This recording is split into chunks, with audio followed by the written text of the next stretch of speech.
ఏర్పడ్డాయి. భవిష్యత్ విధానాలు జూన్ 24 నుండి రాష్ట్రాన్ని ప్రపంచ స్థాయి పోటీతత్వంతో ముందుకు తీసుకెళ్లేందుకు 26 పునర్వ్యవస్థీకరించిన పాలసీలను ప్రవేశపెట్టాం. వాటిలో ముఖ్యమైనటువంటివి ఆంధ్రప్రదేశ్ పారిశ్రామిక అభివృద్ధి విధానం, ఆంధ్రప్రదేశ్ ఎంఎస్ఎంఈ పారిశ్రామికవేత్తల అభివృద్ధి విధానం, ఆంధ్రప్రదేశ్ సమగ్ర స్వచ్ఛ ఇంధన విధానం, ఆంధ్రప్రదేశ్ ఆవిష్కరణ స్టార్టప్ విధానం, ఆంధ్రప్రదేశ్ పర్యాటక విధానం, ఇలా మొత్తం 26 పాలసీలను ప్రవేశపెట్టడం జరిగింది. ఈ విధానాలు ఆంధ్రప్రదేశ్ను పెట్టుబడులకు అనుకూలమైన, స్థిరమైన మరియు సమగ్ర అభివృద్ధిని సాధించే రాష్ట్రంగా తీర్చిదిద్దే దిశగా ముందుకు వెళ్తాయి. పరిశ్రమలు, మౌలిక సదుపాయాలు, పెట్టుబడులు, సమాచార సాంకేతికం, ఎలక్ట్రానిక్ కమ్యూనికేషన్, ఆవిష్కరణలు మరియు భవిష్యత్ సంసిద్ధత. నేడు కృషి చేసిన వారిదే రేపటి భవిష్యత్తు అన్నటువంటి సూక్తిని గుర్తు చేస్తూ నేటి పెట్టుబడే రేపటి ఉపాధి అని మేము విశ్వసిస్తున్నాం. వ్యూహాత్మక ప్రణాళికలు మరియు నిరంతర సంస్కరణల ద్వారా ఆంధ్రప్రదేశ్ను పరిశ్రమలు మరియు ఆవిష్కరణలకు అగ్రగామి గమ్యస్థానంగా నిలబెట్టేందుకు కట్టుబడి ఉన్నాం. 2019-24 మధ్యకాలంలో పారిశ్రామిక విధానం పూర్తిగా దెబ్బతింది. అయితే మా ప్రభుత్వ అచంచల కృషితో కేవలం 18 నెలల్లో బ్రాండ్ ఆంధ్రప్రదేశ్ ని పునరుద్ధరించాం. జూన్ 24 నుండి 9.68 లక్షల కోట్ల విలువైన 1.19 లక్షల పెట్టుబడి ప్రతిపాదనలు ఆమోదించబడి 5.41 లక్షల ఉద్యోగ అవకాశాల సృష్టికి మార్గం సుగమమైంది.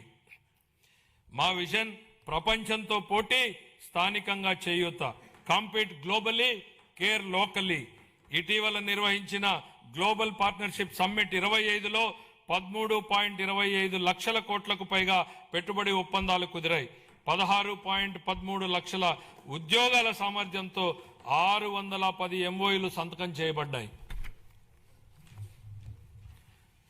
ప్రస్తుతం దేశంలో అతి పెద్ద సింగిల్ ఎఫ్డిఐ పెట్టుబడిని ఆకర్షించిన రాష్ట్రంగా ఆంధ్రప్రదేశ్ గురించి ప్రపంచం మాట్లాడుతోంది.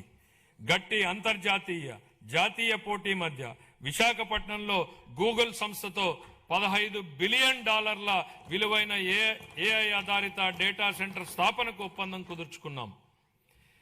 గౌరవ మంత్రి శ్రీ నారా లోకేష్ గారు బ్రాండ్ చంద్రబాబుని సమర్థవంతంగా వినియోగించి ఈ చారిత్రాత్మక ఒప్పందాన్ని సాధించారు.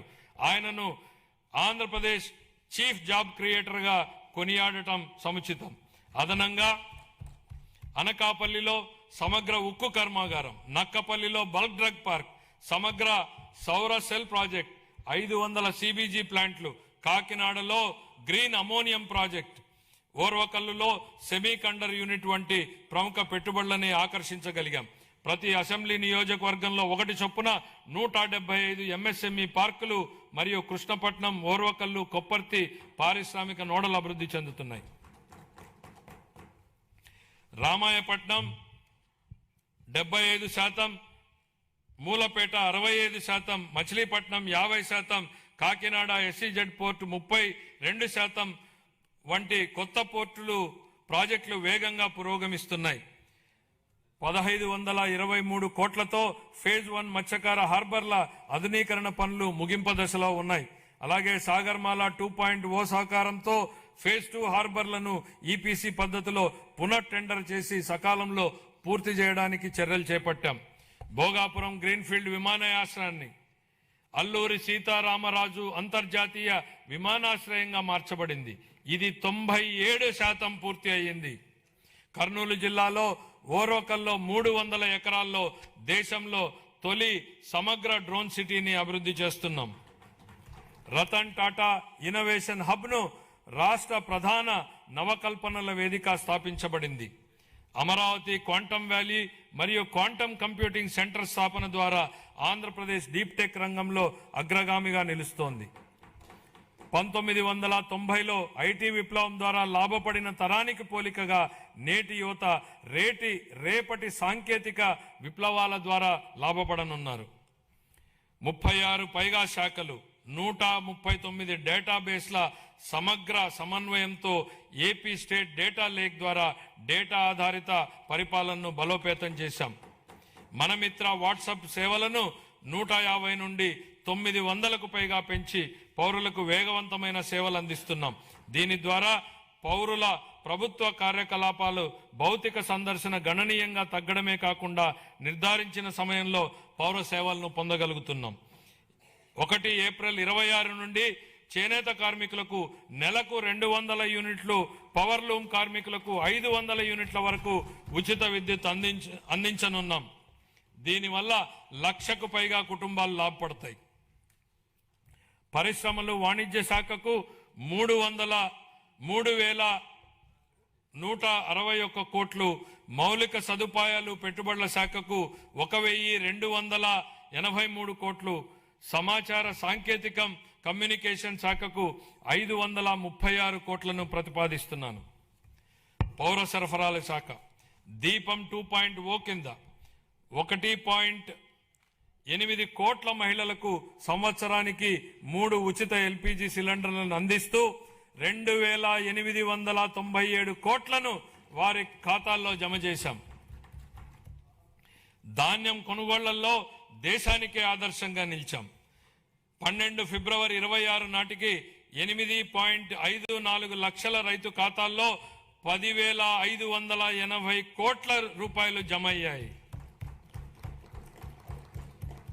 ఒకే రోజులో అంటే 24 గంటల్లోనే రికార్డు స్థాయిలో 99,740 కోట్ల నగదు వారి ఖాతాల్లోకి జమ చేయడం జరిగింది. అందులో 55% మొత్తాన్ని 8 గంటల్లో చెల్లించడం మా వేగం పారదర్శానికి నిదర్శనం. 26-27 ఆర్థిక సంవత్సరానికి పౌర సరఫరాల శాఖకు 3,821 కోట్ల రూపాయలను కేటాయింపును ప్రతిపాదిస్తున్నాను. సామాజిక సంక్షేమం, గిరిజన, బీసీ, మైనారిటీల సంక్షేమం. అభివృద్ధి అంటే కేవలం భవనాలు కాదు, గౌరవప్రదమైన జీవనమే అసలైన అభివృద్ధి. గౌరవ ముఖ్యమంత్రి గారి హృదయానికి అత్యంత సన్నిహితమైన అంశం సంక్షేమం. సంక్షేమం అనేది కేవలం దాతృత్వం కాదని, అది సమానత్వం, గౌరవం మరియు సామాజిక న్యాయం పట్ల ప్రభుత్వానికి ఉన్న